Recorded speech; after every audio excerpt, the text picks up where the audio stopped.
इस वाले वीडियो में हम लोग पढ़ेंगे क्लासिफिकेशन ऑफ इंडस्ट्रियल रोबोट। अभी तक आपने मेरा यूट्यूब चैनल सब्सक्राइब नहीं किया है तो आपसे एक हम्बल रिक्वेस्ट है मेरा कि प्लीज मेरे चैनल को सब्सक्राइब कर दे सो दैट मैं थोड़ा बहुत ग्रो कर पाऊँ। सो ये के हम्बल रिक्वेस्ट है। अब आते हैं सीधे टॉपिक पे।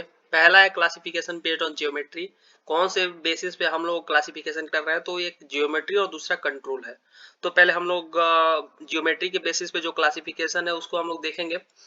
पहला इसमें कार्टेशियन रोबोट, दूसरा है CRA robots, articulated robot, parallel robot, cylindrical robot, others. अब इसको डिटेल में एक बार देखिए आर्टिकुलेटेड रोबोट जैसे ह्यूमन बॉडी होता है वैसे ह्यूमन आर्म होता है, सेम वैसे ही है। आर्टिकुलेटेड का मतलब होता है, हिंदी मीनिंग अगर आप इसका देखेंगे तो आर्टिकुलेटेड का मतलब होता है जुड़ा हुआ, जोड़ना होता है बेसिकली। तो इसमें क्या होता है कि this robot design features rotary joints and can range from simple 2 joint structure to 10 or more joint। इसमें बेसिकली दो से अधिक ज्वाइंट हो सकते हैं, 2 से 10 तक इनका रेंज होता है ज्वाइंट्स का। और इसमें बेसिकली जो ज्वाइंट्स होते हैं उसमें जो डिफरेंट लिंक्स होंगे इन ज्वाइंट के हेल्प से जुड़े होते हैं। और जो आपका आर्म होगा, आर्टिकुलेटेड रोबोटिक्स का जो आर्म होगा वो बेस से एक ट्विस्टिंग ज्वाइंट की हेल्प से जुड़ा होता है। ये वाला पॉइंट आप याद रखिए। और उसके बाद जो जो इसका लिंक होता है वो रोटरी 4 ज्वाइंट के हेल्प से जुड़ा होता है। Each joint is called an axis and provide an additional degree of freedom. Degree of freedom का बेसिकली मीनिंग होता है कि कितने तरह के इंडिपेंडेंट मोशन वो कर सकता है, फ्रीली मूव कर सकता है किसकी डायरेक्शन में, तो होता है डिग्री ऑफ फ्रीडम। वो तो मैंने पिछले वीडियोस में आपको बताया था तो डिटेल में जाने की आवश्यकता है नहीं। लेकिन आपका जितना भी ज्वाइंट होगा वो एक एक्सिस की तरह कार्य करता है और एक additional degree of freedom provide करता है या एक additional range of motion provide करेगा। ठीक है। और बेसिकली इंडस्ट्रियल रोबोट्स जो कॉमनली यूज होते हैं उसमें 4 से 6 एक्सिस हम लोग यूज कर लेते हैं। वैसे तो इसका रेंज 2 से लेकर के 10 तक होता है, लेकिन आप इंडस्ट्री में 4 से 6 एक्सिस तक इसका यूज करते हैं। दूसरा आता है कार्टेशियन। कार्टेशियन आप जैसा नाम से पता चल रहा है, आपने तो पढ़ा ही होगा कार्टेशियन कोऑर्डिनेट के बारे में। तो कोऑर्डिनेट सिस्टम तो मैं यहाँ पे ज्यादा एक्सप्लेन नहीं कर रहा हूँ, लेकिन बेसिकली इसका जो डिफिनेशन मैंने लिखा है, these are also called rectilinear और gantry robots। इसको रेक्टिलिनियर या गैंट्री रोबोट्स भी बोलते हैं। और Cartesian robots have 3 linear joints that use the Cartesian coordinate system x, y and z। इसमें बेसिकली 3 linear joint होते हैं जो कार्टेशियन कोऑर्डिनेट सिस्टम को यूज करते हैं। ये वाला फिगर आप देखिए, ये वाला फिगर, फर्स्ट वाला फिगर जो है कार्टेशियन का है और ये आर्टिकुलेटेड का फिगर है। तो फिगर भी आप बना सकते हैं। तो इस फिगर को देख करके आपको समझ में आ गया होगा कि जो कार्टेशियन रोबोटिक्स है उसमें 3 linear ज्वाइंट्स होते हैं। देखिए इसमें देख सकते हैं आप 3 linear ज्वाइंट है जो Cartesian coordinate system X Y Z axis को यूज करते हैं। They also may have attached wrist to allow for rotational movement. The 3 prismatic joints deliver a linear motion along the axis. जो prismatic joint होता है वो क्या allow करता है कि आपका जो भी मूवमेंट है वो डिफरेंट एक्सिस के अलाउंग हो सके। और उसके बाद इसमें आप एक और पॉइंट ऐड कर सकते हैं, this uses the manual perpendicular axis X Y and Z axis respectively. जो आर्म होता है, इसमें जो लिखने वाली बात है, जो आर्म होता है वो क्या होता है, वर्टिकली कॉलम पे माउंटेड होता है। एक वर्टिकल कॉलम होता है, उस पे इसका आर्म माउंटेड होगा। तो ये इसके हेल्प से ये क्या करता है, एक्स वाई और जेड एक्सिस में परमिसिबल लिमिट तक ही, कोई एक फिक्स लिमिट होगी उसी तक ये मोशन कर पाता है और अपने आर्म को मूव करके एक पूरा का पूरा एरिया जो कवर करता है। तो जो एरिया पूरा का पूरा कवर करता है वो बेसिकली एक रेक्टेंगुलर इन्वेलप का एरिया कवर करता है, इसलिए इसको रेक्टिलिनियर भी बोलते हैं। जो यहाँ पे पहले वाली लाइन में लिखा था मैंने रेक्टिलिनियर। तो बेसिकली उसका रीजन ये है कि ये अपने आर्म को जब रोटेट करेगा तो एक एरिया रिमेम्बर कर लेता है और जो एरिया बनता है वो रेक्टेंगुलर इन्वेलप की तरह होता है। अब उसके बाद आते हैं सिलेंड्रिकल पे। सिलेंड्रिकल में this robot has at least 1 rotary joint at the base. इसमें मतलब एक तो बेस पे आपका रोटरी ज्वाइंट होना इसमें तो कंपलसरी है, and at least one prismatic joint to connect the link, और एक प्रिस्मेटिक ज्वाइंट होता है जो लिंक को कनेक्ट करने के लिए काम करता है।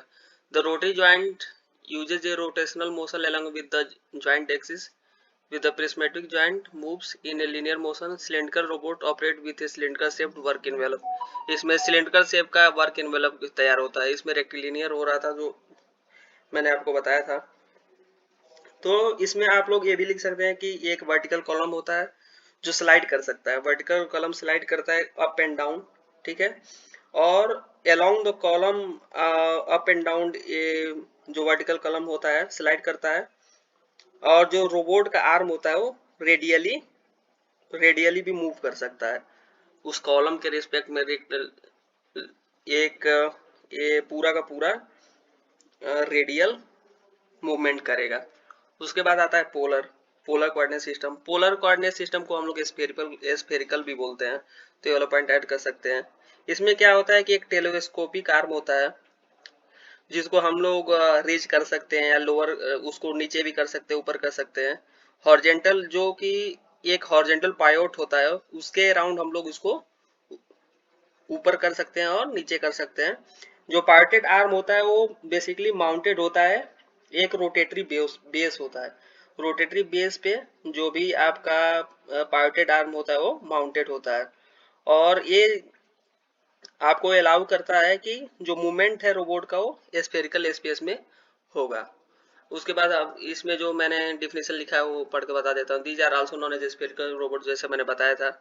इन this configuration the arm is connected to the base of with a twisting joint and a combination of two rotary joints and one linear joint.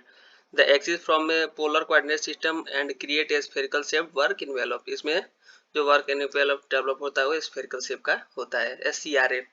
देखिए ये वाला रोबोटिक्स आई थिंक सबसे ज़्यादा आता है, यूज होता है, तो इसको जॉइंटेड आर्म कॉन्फ़िगरेशन भी बोलते हैं। Basically it is a robot which arm are like human arm. इसमें जो एक ऐसा रोबोट है SCRA जिसमें जो आर्म्स होते हैं, ये वाला देखिए फोर्थ वाला जो फिगर है, इसमें जो आर्म्स होते हैं बेसिकली वो ह्यूमन आर्म के जैसे ही होते हैं, काम करते हैं। और two component corresponding to human forearm and upper arm which is connected by elbow joint. Human arm की तरह ही होते हैं, तो आप अगर अपने हाथ में देखें तो आपका फोर आर्म जो होता है और जो अपर आर्म होता है वो दोनों एल्बो के हेल्प से जुड़ा होता है, right. In the same way इसमें जो अपर आर्म और लोअर आर्म होता है वो एल्बो के हेल्प, फोर आर्म और अपर आर्म जो होता है वो एल्बो के हेल्प से जुड़ा होता है, एल्बो ज्वाइंट बोलते हैं उसको। और आपका जो अपर आर्म है वो कनेक्टेड होता है बॉडी से। अपर आर्म कनेक्टेड होता है बॉडी से किसके हेल्प से? शोल्डर ज्वाइंट के हेल्प से। तो शोल्डर ज्वाइंट सेम है जैसे आपका ह्यूमन बॉडी कॉन्फ़िगरेशन होता है, सेम वैसा ही है। और इसी तरह से आपका जो रिस्ट होगा, रिस्ट जो होगा वो जुड़ा होगा किससे जुड़ा होगा? रिस्ट आपका फोर आर्म से, फोर आर्म से जुड़ा होता है, और उस पे रिस्ट के ऊपर आपके टूल्स लगे होंगे और डिफरेंट टाइप के जो भी फंक्शंस होंगे उसको ऑपरेट करेगा, परफॉर्म करेगा, ठीक है। तो ये था SCRA। इसका ये वाला आप एक पॉइंट इसमें लिख सकते हैं, ऐड कर सकते हैं कि इसका जो फुल फॉर्म होता है selectively compliant arm for robotic assembly. इसमें primary cylinder in design it feature to parallel joint that provide compliance in और one selected plane. Those robots are commonly used in assembly application. Basically assembly application के लिए इसका use करते हैं, assemble करने के लिए डिफरेंट पार्ट्स को। तो मैंने SCRA का जो पहले आपको बताया कि ह्यूमन बॉडी की तरह है, फोर आर्म होता है, अपर आर्म होता है। जो फोर आर्म और अपर आर्म जो होते हैं एल्बो से जुड़े होते हैं, और रिस्ट जो होता है वो आपके फोर आर्म से जुड़ा होगा, और जो अपर आर्म होगा बॉडी से किसके हेल्प से जुड़ा होगा? तो ये सारी चीजें मैंने बताई, शोल्डर ज्वाइंट के हेल्प से जुड़ा होगा। तो ये था आपका पूरा का पूरा कॉन्फ़िगरेशन था जो आज हम लोगों ने पढ़ा। आप इसको रोक करके वीडियो क्लासिफिकेशन था एक तरह से बना सकते हैं। धन्यवाद।